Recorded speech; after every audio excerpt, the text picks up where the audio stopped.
hi friends అందరికి మేమైతే నువ్వుల పట్టు చేయడానికి బాణీ పెట్టిన అలా నువ్వులు వేసినాను కొంచెం మంచిగా లో ఫ్లేమ్ లో వేయించాలి చిటపట అన్నప్పుడు దించేసేయాలండి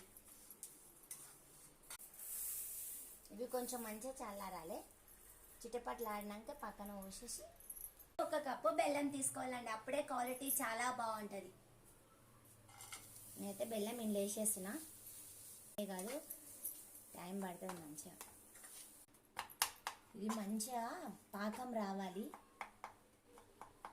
నెయ్యి వేసుకోవాలి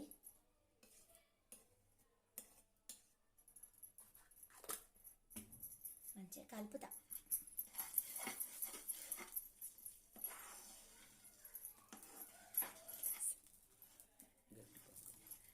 అంటే గట్టి పాకం వస్తుంది అన్నమాట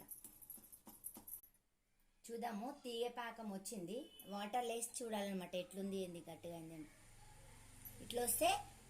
పాకం వచ్చినట్టు అనమాట ఇప్పుడు మనం నువ్వులు వేద్దాం నువ్వులు వేసుకుంటే మంచిగా కలపాలి అప్పుడే మంచిగా వస్తుంది అన్నమాట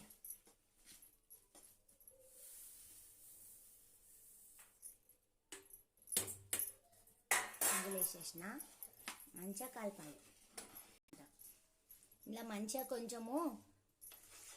వేసినాం కదా బెల్లం పాకంలా నువ్వులు అనేది కొంచెం దీనికి పట్టాలి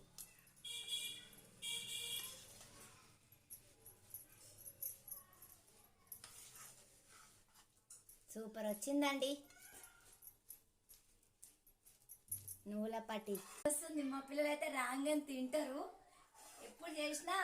వాసనకి అక్కడ నుండి వస్తే అప్పుడు గేట్ కాడ నుండి నా కొడుకు గమనించేసాడు అమ్మ ఏమో చేసినామని కాబట్టి ఇది అయిపోయింది ఆల్మోస్ట్ ఒక పేపర్ ఉంటుంది కానీ అది లేదు మేము కాబట్టి ప్లేట్కే రాసినాం దీన్ని మంచిగా రాయాలి రాసినాక పల్లి పట్టి దీనిపైన వేయాలి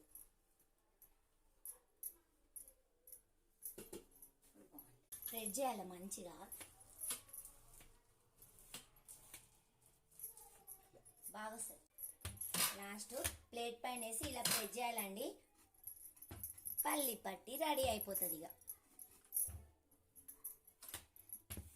ఇలా మంచిగా చూడడానికి కూడా బాగుంటుంది సూపర్ కట్ చేయాలి మంచిగా కట్ చేసుకోవాలండి వేడి మీదనే కట్ చేయాలి చల్లగా అయితే రాదనమాట అందుకే నచ్చినట్టుగా మీరు కట్ చేసుకోవచ్చు ఎందుకంటే నేను చిన్నగా కట్ చేసిన కాబట్టి నువ్వుల లడ్డూలు కొన్ని చేసినాం నువ్వుల పట్టీలు కొన్ని చేసినాం అండి ఇవైతే సూపర్ మంచిగా వచ్చినాయి నేనైతే కొంచెం తింటున్నా బాయ్